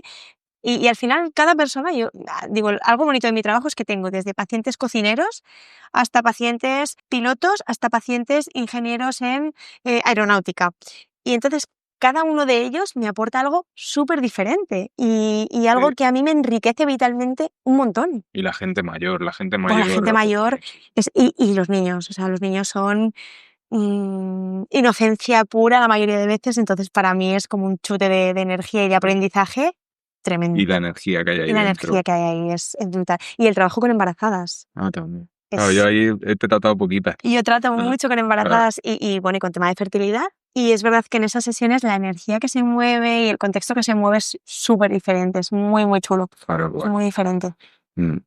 Ok, yo del tema estrés creo que lo hemos tratado bastante Sí. bien. Si Yo algo quieres que creo que añadir me he algo, sí, olvidado, claro, porque a lo mejor no te he preguntado todo pero lo que quizá en quería. la parte más, no sé si de tratamiento, ¿dónde? Es decir que lo que también trabajamos es el sistema nervioso, tanto parasimpático como simpático, no sé si eso... Sí, a nivel del sistema nervioso autónomo, la regulación. Exacto, Hemos ido diciendo cosas, porque vale, realmente cuando hablamos de esa movilización de energía, vale, esa movilización de energía, si te vas a desentrañarla pues se activa el sistema nervioso simpático, ¿no? sí, Que sí, sí, sí, traslada sí, la sí. energía a la periferia, pone los músculos a tope, la respiración, la llegada de energía. Y luego la parte de regeneración, que es más la actividad vagal y del plexo sacro, Exacto. ¿no? De activar la función reproductora, tiroides siempre anda por ahí, Ajá. pero es la función digestiva, ¿no? Sí, y que al Pero final... sí, añade sin problema. No, y que al final, a nivel de tratamiento, ¿no? Otra cosa en la que los osteópatas ponemos como más ímpetu Sí. es a equilibrar los diferentes sistemas nerviosos, ¿no? Que tenemos el sistema nervioso parasimpático y el simpático, y que los dos son necesarios en nuestra vida. El simpático para activarnos y para decir, oye, haz cosas, diviértete, trabaja, y el parasimpático para decir, oye, ahora es momento de dormir, de regenerar, de escucharte y Y de de hecho, activar. hace unos cuantos, no sé cuándo saldrá este capítulo, ¿no? Pero en el mes de junio o así, hice una serie sobre la osteopatía craneal y hay toda una revisión bibliográfica que lo que se ha visto y se puede casi confirmar, a ver, pero puedes confirmar clínicamente, yo lo tengo claro, pero a nivel de evidencias que la osteopatía craneal, que es lo que estudiaba yo, pero la osteopatía en general, con las herramientas lo que hacemos es regular, o sea, veían cómo bajaba la amilasa salivar, veías cómo la variabilidad de la frecuencia cardíaca Sí. tras un trabajo en el corto plazo y en el medio plazo se veía modificada y tenemos un efecto directo sobre la regulación del tono Sí, sí, vagal sí. y eso acompañado con criterio, que es lo que intentamos hacer, es maravilloso. Sí, de hecho, cuando yo hice el estudio, uno de los factores que estudiaba era la variabilidad de la frecuencia cardíaca. Entonces, al final, ¿qué es esto? Pues es el tiempo que hay entre un latido y otro. Cuando nos ponemos la mano en el corazón notamos pom, pom, ¿no? Como que hay algo rítmico. Cuando se estudia no hay el mismo tiempo entre un latido y otro, por lo general. Entonces, esto sería la variabilidad de frecuencia cardíaca entre lo que hay entre un latido y otro. ¿Qué ocurre? Que cuando la variabilidad de frecuencia cardíaca es alta, eso es muy positivo porque es que tu cuerpo está adaptado para esos cambios. Es decir, es como que va hacia que no sigue un ritmo, ¿no? Sino Exacto. que se van haciendo en función de que tiene flexibilidad. Se va ¿no? adecuando a esos ritmos. Y cuando la variabilidad de frecuencia cardíaca es muy baja, implica todo lo contrario. Implica que ese cuerpo tiene poca capacidad para gestionar esos elementos estresores u otras cosas que puedan surgir a nivel fisiológico. Entonces será muy interesante porque yo lo miré haciendo tratamiento de osteopatía y la verdad que, bueno, pues que dio resultados muy chulos que espero, y estoy en ello, ampliando ese estudio, porque yo lo estudié en mujeres en una edad muy determinada y ahora lo estoy intentando hacer con otra parte de la población o con otras circunstancias poblacionales, y uno de los factores era la variabilidad, y era muy chulo porque lo que realmente estudia también es como el sistema simpático y parasimpático tiene la capacidad de regularse. O sea, lo que nos dicen esa diferencia entre un latido y otro es la capacidad de nuestro sistema nervioso que tiene a regularse y a equilibrarse. La actividad de uno con respecto al Exacto, otro. ¿no? que no haya uno que prevalezca sobre el otro. Y lo que hacías era, lo mides en consulta, entiendo. Lo medía en consulta antes del tratamiento, después del tratamiento y a largo plazo para ver un poquito si a nivel más de duración tenía ese efecto, y luego pues hacíamos la estadística y veíamos un poco los resultados. ¿Y te salió? Sí, es verdad que como fue una prueba piloto, había muy poquita población, entonces todos los resultados no se pueden como... como decir esto es así. A nivel científico, ¿no? Como que sean certeros, pero la predisposición que tenía era como muy optimista para los osteópatas. Qué guay. Y para las personas, claro. Nosotros nos habían dado alguna charla, recuerdo Christoph, en pandemia hizo una charla sobre este tema y siempre es algo que me ha llamado la atención, pero nunca me he puesto a cogerme el aparatito y empezar a mirarlo, ¿no? Porque es una forma guay también de, no solo con test clínicos, sino con unos... Y es una forma de objetivar también, ¿no? Lo que hacemos, porque nuestro trabajo es muy subjetivo y es como muy... yo cuando me dicen, es que es verdad, hay poca ciencia en osteopatía y en fisio, es que no me extraña porque ya solamente tratando tú o yo estamos haciendo algo diferente. Entonces no es tan fácil como de medir algo a nivel objetivo. Claro. Con Laura, por ejemplo, ella hablaba de la ecografía, por ejemplo. Exacto. De que la ecografía te permite ver los tejidos, y hablábamos de que la ecografía osteopatía no ha llegado todavía. No, pero ¿vale? es algo Pero muy chulo. es algo súper interesante y esta herramienta es otra que también vale la pena tener en cuenta, ¿no? Sí. De decir, empezar a medir estas cositas, pues también aporta, ¿no? Exacto. Y sobre todo aporta al paciente, porque ve algo que lo que estamos haciendo hay cambios. Claro. No es como, es que lo que me hace no me hace nada.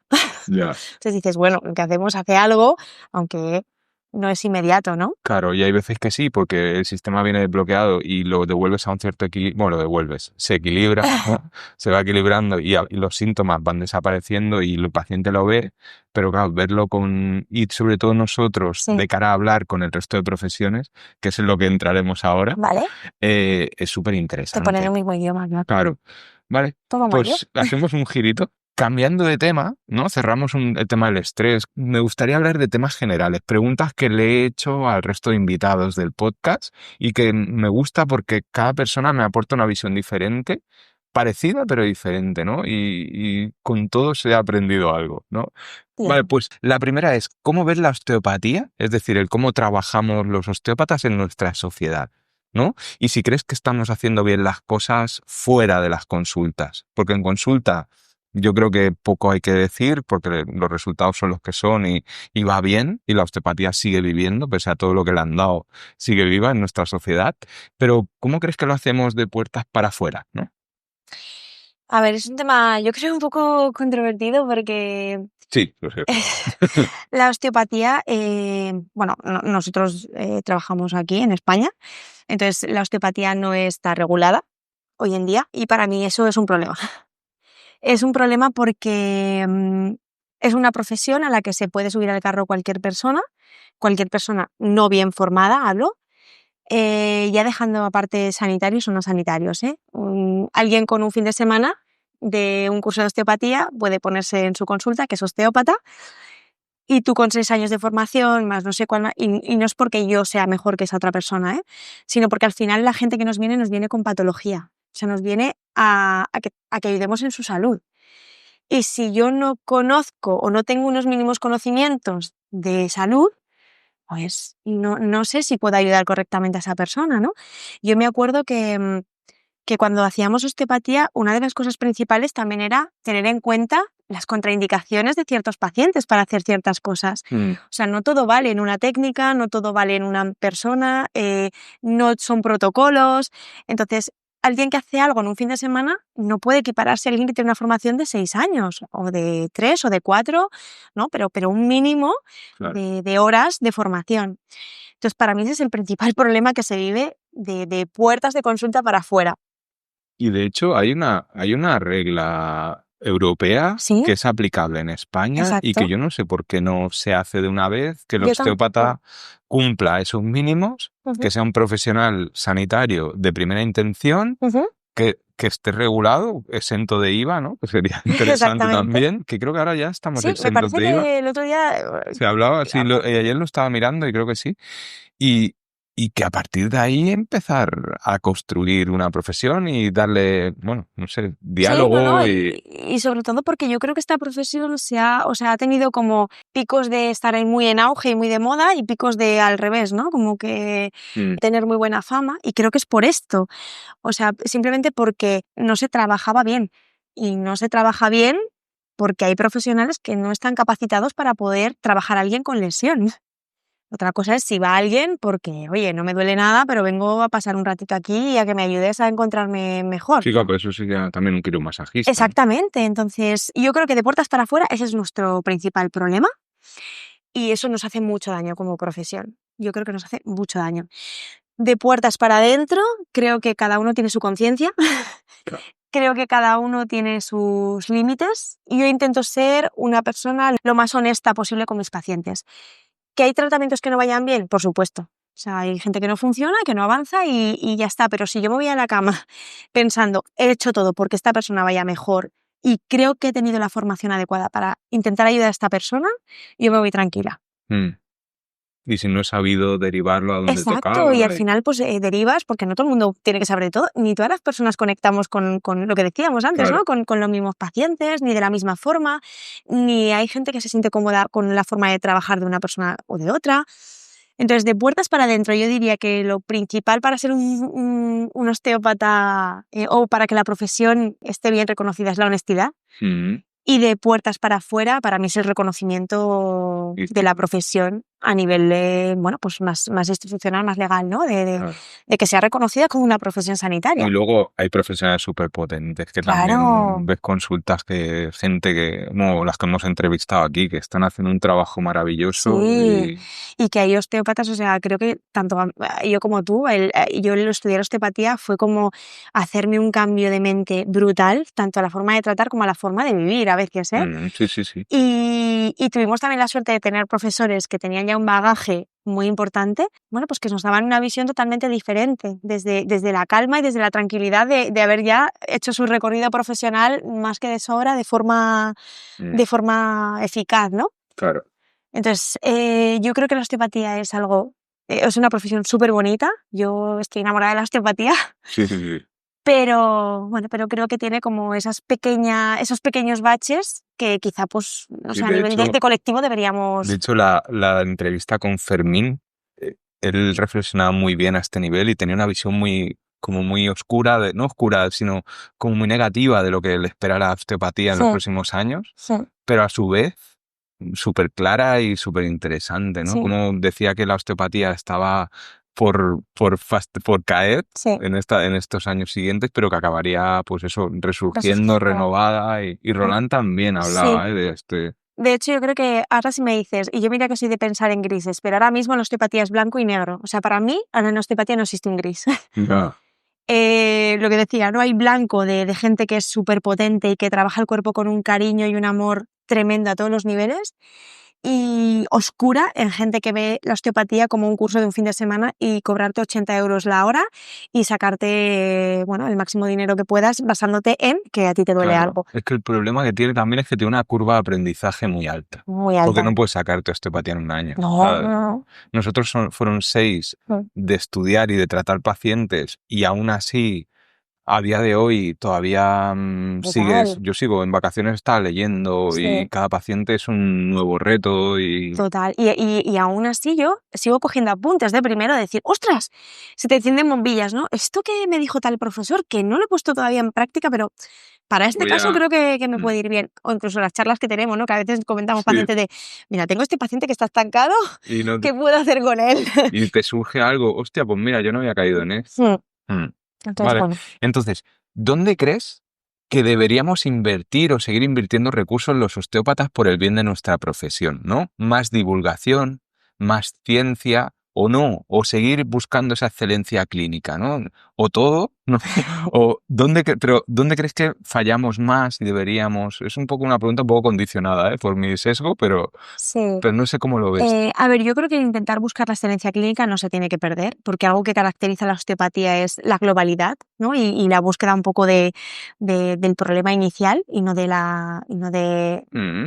signo o del Sí, síntoma que tenemos, ¿no? aparece. Sino ir más a la causa. Entonces yo creo que eso no se debería de perder, pero sí que es verdad que yo creo que deberíamos como colectivo darle quizá un poquito más de investigación, pero solo por el hecho de intentar hablar el mismo idioma que otros profesionales sanitarios. Yo no puedo explicar a un traumatólogo que se basa en biomecánica y fisiología 100% que yo escuchando el tejido llego a no sé dónde. Claro. Si yo no me baso en que haciendo esa técnica hago una cascada hormonal o hago una movilización a distancia del otro tejido porque la fascia es continuativa o porque no sé qué o porque no sé cuántos. Entonces yo creo que el hablar a nivel sanitario el mismo idioma nos pondría en un nivel de credibilidad superior y de no ser un poco entendidos como los chamanes, ¿no? chamanes de la sanidad, ¿no? Por así decirlo. Y eso ya haría el filtro natural de personas que podrían trabajar o tratar más a nivel de osteopatía con personas con patologías y personas osteópatas que no, porque no tienen Claro. esos conocimientos, ¿no? Divulgación, hoy en día pienso que sin divulgación una profesión, Está tampoco se muerta, puede ¿no? entender. No. Porque estamos en un mundo en el que la inmediatez es prioritaria Sí. y la osteopatía nunca es inmediatez. Entonces, la única forma de inmediatez que puedes dar a la gente es con pequeños tips a nivel de divulgación sobre qué es la osteopatía y en qué puede ayudarles. Porque en clínica, en consulta, no se lo puedes hacer. La inmediatez no existe. O sea, una evolución de un paciente para encontrar su equilibrio, no, a veces no se consigue en una sesión. Y tú haces una sesión, pero igual el paciente no nota hasta un mes. Entonces, la inmediatez va en nuestra contra hoy en día. Claro. Y de hecho, pues yo, por ejemplo, para divulgar, a mí me cuesta un montón hacer reels, porque, ¿qué te Total. explico? O sea, yo el formato del podcast, ¿no? Que llevo, no sé las horas que llevo de podcast, ¿vale? Pero ahí te explico lo que quieras y lo vas viendo, te va entrando la información. Yo hay gente que me dice, hostia, me está ayudando mucho el podcast porque, hostia, me gusta cómo lo explicas y las ideas van entrando, ¿no? Y te puede llevar, pero claro, en un vídeo de 50 segundos, No puedes. o sea, te puedo llevar a mi offer suite esta, ¿no? Te puedo llevar a todo lo que yo te propongo y a partir de ahí que veas un poco cómo trabajamos. Pero Sí, esto de el para allá que decías tú, a nivel clínico, es que no tiene es sentido. imposible. Es que, a ver, si tienes una gripe, sí, en 5 días estás bien, porque tu cuerpo se... Pero si tienes un dolor que han pasado a lo mejor 10 años de sufrimiento para llegar a esta situación, no se puede revertir en... No. Y lo que decíamos, y hay que reconducir muchas otras cosas de Claro, nuestros hábitos de vida. O sea, la inmediatez para mí es el peor enemigo de nuestra sociedad, claro. pero de nuestra profesión. Sí, sí, sí, sí, muy bien. Vale, ¿renunciarías a parte de la filosofía y de la artesanía de la osteopatía, ¿no? Por la ciencia, por esto que nos piden? Aquí todo el mundo me ha contestado lo mismo, pero sí que es verdad que a ver qué opinas a este respecto, ¿no? ¿Valdría la pena perder, yo qué sé, los principios de estilo o cierta filosofía más vitalista por decir, no, mira, prefiero estar en un ambulatorio, me invento, trabajando con, ¿no? Pudiendo llevar la osteopatía a la seguridad social, ¿no? A ver, yo te diría que no. No renunciaría a nada de eso porque creo que, o por lo menos en nuestra escuela, ¿no? Cuando nos dieron la formación, algo bonito de nuestra escuela es que creo que cada uno hemos salido con nuestra esencia. Al principio a mí me volvía loca que no hubiera protocolos porque era como, Dios mío, pero ¿cómo enfoco esto en el paciente? O sea, ¿cómo inicio? Y a la larga te das cuenta de que eso ha sido lo bonito y lo único de esta escuela, ¿no? Mm. Que no había protocolos y que cada uno tenemos como nuestra esencia a la hora de, bueno, pues de trabajar con los pacientes. Entonces, yo no renunciaría para nada a toda esa historia que tiene la osteopatía y lo bueno que ha dado a la sociedad la osteopatía, pero sí que es verdad que creo que hay cosas que se pueden equilibrar y que no hay, como decía antes, yo soy de grises, excepto para lo que te he dicho antes, ¿no? Hay cosas que quizá no se pueden llegar a explicar a nivel de un estudio científico y, por supuesto, en consulta yo no voy a renunciar a ellas, pero hay otras que sí, y hay otras que nos van a poder dar, por lo que decíamos, ¿no? Ese vínculo, ese mismo idioma con otros profesionales que te van a dar la credibilidad para que luego tú en consulta trabajes como quieres trabajar. O sea, porque eres un profesional óptimo y apto para hacer el tratamiento que tú valides Claro, y que ese luego, día. yo tengo, que lo hemos comentado también, que la ciencia ya llegará. Es decir, Claro. toda la parte biodinámica, ¿no? El hecho de que tú establezcas una escucha y generes un sostén y des unas tensiones o un estímulo, ¿no? Una presencia Sí. y que el cuerpo se equilibre, esto a día de hoy, bueno, temas de ciertas cosas de física o ciertos temas así un poco más alternativos te lo intentan explicar, pero a nivel de la física clásica o de estudios de fisiología hay pequeñas cositas, como lo que has dicho, la variabilidad cardíaca, pero no es demostrable, ¿sabes? Entonces, pero ya llegará. Es Sí, decir, ya llegará. hace 500 años vivíamos en una tierra plana, decían. Totalmente. Y ahora también lo dicen. Y que lo bonito también es darte cuenta a veces de que lo que hacías o algo que hacías no era, o sea, era un error. También. Porque eso al final, yo siempre digo que a veces aprendes más de los errores que de las cosas que haces bien, porque lo que haces bien, como te funciona, vas automático. En cambio, cuando algo te sale mal, dices, ostras, esto así no. Y reconduces para ver cómo puedes hacerlo mejor. O sea, que para mí los errores son positivos. Y algo que te permite la osteopatía es fallar. también, ¿no? En que tú vas por un lado y dices, ostras, no he notado nada. Pues quizá tengo que dejar de lado eso y hacer una escucha como más interior o como no tan, no tan externa, ¿no? Como puede ser más biomecánica o más... Y lo que has dicho de fallar, sí, pero una cosa bonita que tienes es que como vas hablando con el tejido, a mí, por ejemplo, reacciones adversas sí que he Sí. tenido algunas. De hecho, hubo una que te la pasé a ti. Ay, pobre mujer. Pero es difícil Pero que puedes hagas reconducir. Claro, porque el cuerpo te va diciendo y tú ves el test y dices, muy, muy raro tiene que ser o Sí. algo tiene que pasar aquí para que... Yo por eso trabajo muy a gusto, pues, Sí. ¿no? Esa inseguridad que podía tener, la verdad es que me siento muy a gusto. Bueno, y trabajas a gusto por lo que hemos dicho, porque tu formación ha sido la adecuada y sabes cosas que en esa paciente no puedes llegar a hacer. Lo que hablábamos, ¿no? Por ejemplo, hay muchas veces que la gente ve la osteopatía como el crujir, que eso bueno, a mí me cuesta desmitificarlo un montón, cada vez menos, pero todavía hay gente que dice, pero no, crujes, pero no. Es como, bueno, sí, veo que eso es necesario, pero si no, hay muchas otras cosas. Claro. Y gracias a esa formación, sé que quizá una persona con osteoporosis, su primera intervención no sería crujirle, ¿no? Claro, Porque no, quizá de hecho. puedo fracturar esa vértebra. O una persona que está tomando un anticoagulante, pues quizá tampoco puedo hacer una manipulación de alta velocidad, ¿no? Porque hay una arteria cercana y yo no sé si voy a poder producir un sangrado interno del que no me dé cuenta. O sea que hay riesgos que nuestra profesión asume, que asumimos, pero que con los conocimientos son menores. Siempre, lógicamente, están, pero son menores que con un conocimiento que no existe. Claro. De hecho, te quería preguntar también el tema de no sé, yo tengo la sensación que a medida que voy viendo osteópatas que llevan más tiempo, es como que la mecánica, ese tratamiento estructural, se abandona un poco, ¿no? Uh-huh. Y creo que bien, o sea, por un lado bien, porque a lo mejor no es necesaria tanta mecánica, pero a día de hoy, ¿cuánta biomecánica hay en tus razonamientos y en tu tratamiento, ¿no? Es por saber un poquito si... A ver, si tuviera que poner una balanza, sería más inclinada hacia lo que yo noto en el tejido. No tanto hacia la parte más biomecánica, ¿no? de esto. Pero es verdad que, como te he comentado antes, yo sí que tengo muy presente siempre toda la parte anatómica y fisiológica del cuerpo. Entonces, quizás eso sí que me hace como estructurar mi sesión un poco En esa biomecánica, en esa ¿no? biomecánica. Muy bien. Pero muchas otras veces, pues es escucha. Es Claro. escucha y es lo que me dicen mi intuición, que eso también en osteopatía creo que tenemos una parte de intuición importante y que muchas veces llega cuando dejas de tener tan presente, ¿no? todo el objetivo y te dejas guiar un poco más por el cuerpo que escuchas. Sí, eso Ginés lo dijo muy bien, ¿no? Dijo, yo una persona, por ejemplo, cuando veo que no hace bien el test de Hall, el test de la comadre, Uh-huh. dice, ahí ya el modelo biomecánico se me saca, vamos a otra cosa, ¿no? También Exactamente. lo adaptas un poco al paciente, ¿no? Sería un Exactamente. poco eso.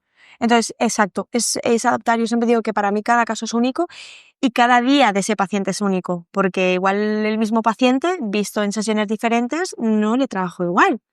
Porque ha modificado o porque ese día le ha surgido otra cosa o porque veo que a nivel de estrés, bueno, pues el primer día tenía y ahora está mucho mejor. O al revés, el primer día me venía por algo más físico, más biomecánico y le ha surgido algo en la vida que le ha causado un estrés y quizá me viene por algo más tisular y no tan Del tejido, estructural que no hay a algo nivel tan oxidativo, ¿no? Exacto. Vale. Entonces, yo creo que lo chulo de nuestra profesión es eso. Vale, luego, antes lo has comentado, pero bueno, yo te lo pregunto por si hay más cosas, porque te mueven mogollón. Sí, creo que hay cosas que no me has dicho. Supongo que sigues estudiando, investigando o con algún proyecto, ¿no? Entonces, te quería preguntar también, que vamos cerrando temas, ¿en qué andas metida a día de hoy, no? No sé si tenías un podcast o algo así. Si te apetece comentar lo que te apetezca, ¿en qué andas ahora? Has dicho también el tema de la tesina Sí, o la tesis. yo soy culo inquieto, ya lo sabes, por Sí. eso... Me ha costado, de hecho me ha costado poder hablar contigo. Podemos pero... hacer un volumen 2, Exacto. si quieres. No, cuando quieras, yo encantado. Me gusta estar siempre con elementos estresores en mi vida. pero que sean Productivos, ¿no? exacto, productivos y de corto alcance. Vale. Entonces, ahora hago consulta, como hemos dicho, en Barcelona. O sea, yo la parte clínica me gusta mucho, la parte de pacientes, pero también estoy metida en un podcast en el que hago con 2 compañeras, ellas son fisioterapeutas, especialistas en suelo pélvico. Entonces es una visión muy chula porque está como la visión más osteopática y la visión más de la parte de fisioterapia, que trabajan como una parte más específica del cuerpo, ¿no? Entonces, bueno, creo que es interesante la mezcla y ver como las diferentes visiones. ¿Cómo os llamáis? Para que podamos El podcast buscaros. se llama Pelviverso. Pelviverso, vale. Que aún no, o sea, esto es... bueno, cuando salga esto posiblemente ya estéis, ¿eh? Sí. Vale. Entonces, el podcast se llama Pelviverso, somos 3 chicas las que lo hacemos, ya he dicho, fisios y yo fisioesteópata, y es un podcast que lo que lo hemos hecho es para que sea dinámico, divertido, en el que tratamos temas de salud y traemos también invitados de diferentes profesiones sanitarias, que no tienen por qué ser fisios y osteópatas, para ver también un poco el contexto de la salud en diferentes ámbitos. Qué bien. Eso por una parte, la parte más divulgadora, podría decirse. También estamos formando como unos cursos que se venderán más a nivel online para embarazadas y demás. Qué guay. Que sí, también hacemos yo y Con una ella. compañera Muy bien. a nivel más particular. En Womer tengo otros cursos que son para crianza.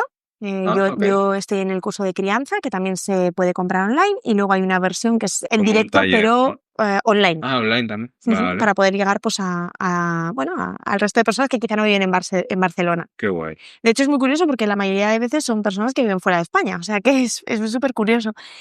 Y a nivel más científico, pues sigo investigando sobre el estrés y ansiedad, relacionándolo con la profesión que es mi vida, que es la osteopatía, y bueno, intentando sacar conclusiones y bueno, poniendo un poco en contexto lo que yo hago en clínica en un momento puntual a cómo puedo ayudar a esas personas. Joder, te mantienes ocupada. Todo eso sí, luego hago minicursos que me van como, Claro, además mi vida. Una formación. Joder. Pero bueno, a mí ya me va. Yo tengo un metabolismo muy rápido. Yo creo que lo voy quemando todo el cortisol va ahí a tope. Claro. Y bueno, me gusta, la verdad que me gusta. Vale. En el momento que algo no me deje de gustar, como he dicho antes, lo dejo de hacer. Si tuvieses donde vendéis eso y quieres que te lo ponga, pásamelo y lo pondré en las notas como todavía del capítulo. No está, pero luego te lo... Sí, tú mándamelo. Como igual para septiembre sí, te lo... Sí, por eso, sí, mándamelo. Cuando yo publico en Spotify, sobre todo, y luego se va a varias plataformas, y dejo siempre los enlaces que me pases, estarán ahí para la gente que le interese algún curso, o ver qué hacéis o tal. ¿Vale? Y luego acabamos ya casi, estamos acabando. ¿Quién ha sido el osteópata o los principales referentes que has tenido en esa profesión, ¿no? O en general, o si es a lo largo de tu carrera profesional, hablo sobre todo. Sí. ¿En quién te han pasado más o un poco...? A ver, yo inicié osteopatía gracias a un profesor que era osteópata en la carrera de fisioterapia. Yo me acuerdo que nos daba la asignatura de masoterapia, pero, o sea, de hace para ¿Dónde el que no lo sé, estudiaste? en Manresa. En Manresa, ok. Y entonces, que estaba adscrita a la Universidad Autónoma de Barcelona. Y entonces este profesor era osteópata y nos daba la masoterapia de una forma global. Vale. Entonces para mí fue un descubrimiento porque el primer año de masoterapia era más, hago la pinza rodada, ahora estoy hablando de técnicas de masaje, para el que no sea fisiosteópata, hago la pinza rodada, hago esta técnica, hago esta otra. Amasamientos, ¿no? Aquello que hacía. Y en cambio él decía, no, podemos trabajar el cuello, pero si hay un problema de cervical y se trabaja por la parte posterior, por la parte anterior, podemos ir a diafragma, Y yo decía, ¿pero qué es esto? O sea, ¿qué es esto tan interesante? ¿Qué ha pasado, no? Claro, quizás porque yo soy un amante de la anatomía, me encanta la anatomía, y yo decía, madre mía, está integrando todo en un dolor de cervicales. Y bueno, hablé con él, me indicó la escuela, 2 escuelas que había en Barcelona principales para poder hacerlo. Me decidí por la ECO, que es donde tú y yo nos conocimos, y gracias a él. Y de hecho luego lo he vuelto a hablar con él, le he vuelto a dar las gracias porque pues eso, hoy en día, Jordi Esparó se llama. Vale, no, pero... Y él hace muchísima deportiva.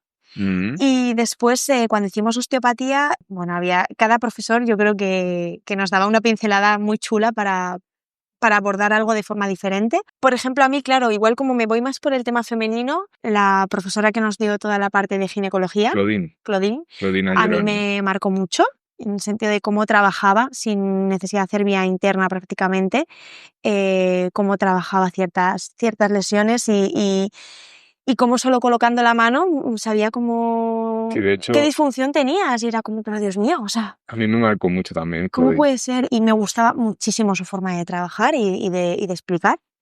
Entonces creo que Claudine fue como un referente. Roland, que es el director de la escuela, me marcó por su forma de ver la osteopatía, porque él no es que vea la osteopatía de una forma, sino que vive la osteopatía. Nos ha hecho ver que la osteopatía evoluciona, en que tú vas a salir de una forma, pero tú vas a tener tu esencia y vas a evolucionar hacia una esencia tuya. Y en que la osteopatía se tiene que trabajar con respeto, con amor y desde un plano mucho más espiritual, ¿no? que quizá en fisioterapia o en otras escuelas de osteopatía pues no se vive de esa Y que forma. yo no lo había visto hasta que llegué No. allí. Entonces, quizás si tuviera que decir dos que me han marcado cosas que han podido decir, han Claudine y sido... Roland. Sí. Muy bien, muy guay. Vale, yo me he quedado sin preguntas. O sea, Hablo mucho. podríamos seguir hablando. No, y hay temas súper interesantes que hemos abordado, pero no sé si quieres, hay algo que te hayas dejado o quieras comentar. Como tú quieras. No.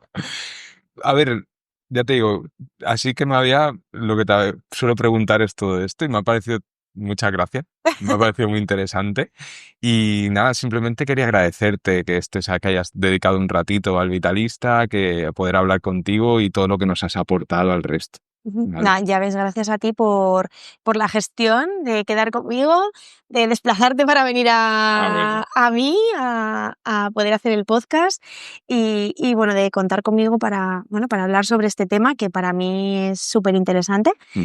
Pero bueno, que tú hayas pensado que yo podía aportar algo a tu podcast es como un honor. O sea, que porque eres un profesional. Bueno, que yo es verdad que muchas veces cuando hablo con pacientes digo, es que yo tenía compañeros en osteopatía que es que para mí son unos cracks.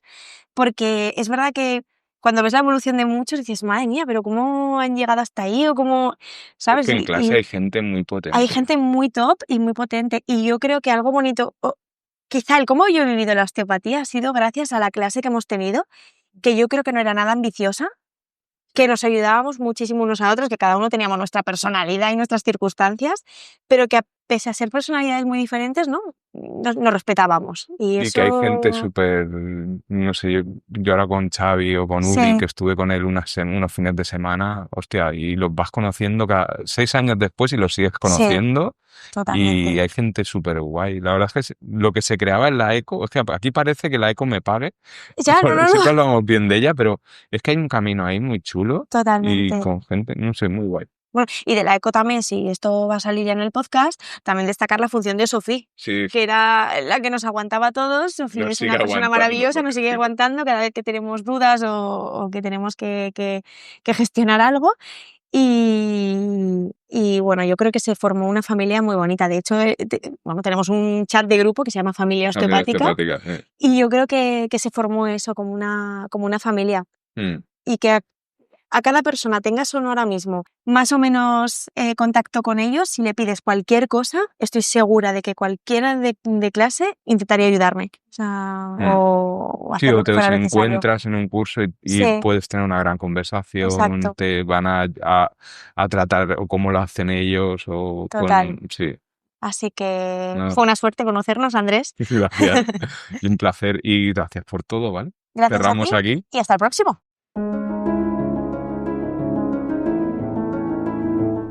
Pues hasta aquí la entrevista con Ana, en la que hemos charlado ampliamente del estrés, de cómo vemos y cómo integramos, no solo en nuestra vida, ¿no?, sino a nivel de consulta sobre nuestros pacientes, esta visión del estrés como algo necesario que filtra a los tejidos, que genera una serie de reacciones en el organismo y que es vital para nosotros. No podemos vivir sin estrés, pero lo que no debemos es vivir sumidos en un estrés constante.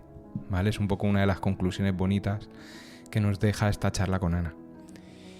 Y después ya hemos hablado de osteopatía, de cómo vivimos esta profesión, de lo que significa para nosotros, de la pena que no acabe de regularizarse o de regularse aquí en España, que es un problema, ¿no? Que es un problema porque da lugar a que personas sin una formación adecuada pues puedan llevarla a cabo, y eso pues puede hasta ser peligroso, ¿no? Y si no peligroso, pues al menos ineficiente, ¿no? Y que mancha un poco el nombre de esta profesión, pues que tantos profesionales sanitarios con una inversión de horas, de recursos, de casos, de aprendizajes inmensa, pues no brilla como debería brillar, ¿no? Que es una de las conclusiones que nos decía Ana y que vale mucho la pena. Y luego pues una charla con una amiga que lleva muchísimos años de profesión, que llevamos muchos años hablando y que da gusto pues poderte encontrar, cruzarte con gente así, con esas ganas y que aportan tanto a esta sociedad, ¿no? Entonces, solo decirte que espero que hayas disfrutado de esta charla, que no es una entrevista, sino que es una charla entre dos amigos, y que si te gusta, pues como siempre, dale me gusta al proyecto, valóralo bien, recomiéndalo y sigamos adelante. No me lío más. Muchas gracias, Ana, muchas gracias si has llegado hasta aquí y un placer y hasta siempre.